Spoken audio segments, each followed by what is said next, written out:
Snehalaya silks. இங்கு ஒவ்வொரு புடவையும் ஸ்னேஹா தேர்ந்தெடுத்தது உங்களுக்காக. முத்திரை திட்டங்கள் அநேகமாக நீங்கள் கவனித்திருக்கக்கூடும். குடிசையில்லா தமிழ்நாடு என்று கலைஞரின் கனவு இல்லம் என்ற திட்டம் நம்முடைய ஊரக பகுதிகளில் எடுத்த கணக்கெடுப்பின்படி 8 லட்சம் மக்கள் குடும்பங்கள் இன்னும் குடிசையில் வாழ்ந்து கொண்டிருப்பதாக எங்களுக்கு தெரிய வந்தன. அடுத்த 7 ஆண்டுகளில் 8 லட்சம் வீடுகள்.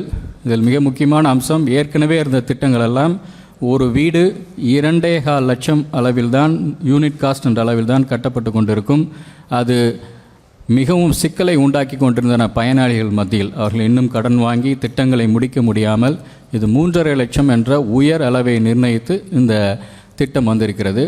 இதோடு கூட ஆளுநர் உரையில் மாண்புமிகு முதலமைச்சர் அவர்கள் குறிப்பிட்டது, ஏற்கனவே கட்டிய வீடுகள் சீரமைக்கப்பட வேண்டும் என்று பார்த்தால் 2.5 லட்சம் வீடுகள் அதுபோல சீரமைக்க வேண்டும்.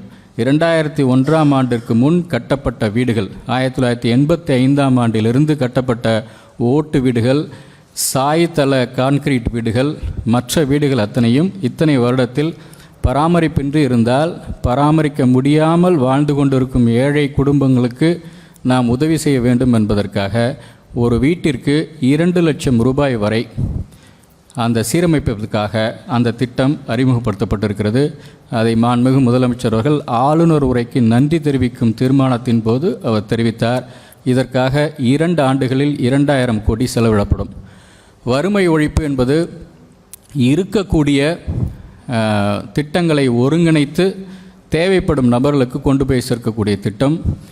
இந்தியாவிலேயே 2ஆவதாக, கேரளாவுக்கு அடுத்தபடியாக வறுமை கோட்டிற்கு கீழ், வறுமை கோடு என்று சொல்லும்போது பன்முக வறுமை குறியீடு, மல்டி டைமென்ஷனல் பாவர்ட்டி இண்டெக்ஸ் என்று நிதி ஆயோக் சொல்லக்கூடிய கருத்து கணிப்பின்படி, அவர்களுடைய கணிப்பின்படி தமிழ்நாட்டில் 2.2% மக்கள் பன்முக வறுமை குறியீட்டின் கீழ் வாழ்ந்து கொண்டிருக்கின்றார்கள் என்று குறிப்பிடுகிறார்கள்.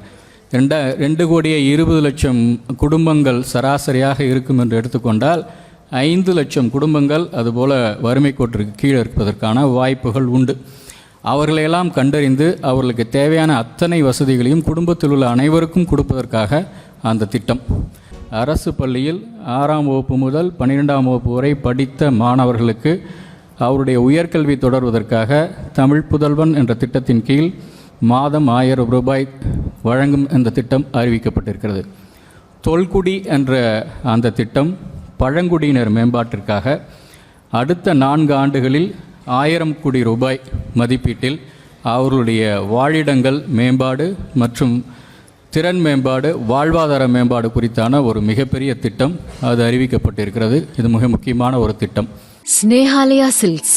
இங்கு ஒவ்வொரு புடவையும் ஸ்னேஹா தேர்ந்தெடுத்தது உங்களுக்காக. செய்திகளை உடனுக்குடனும் துல்லியமாகவும் தெரிந்து கொள்ள சப்ஸ்கிரைப் பண்ணுங்க.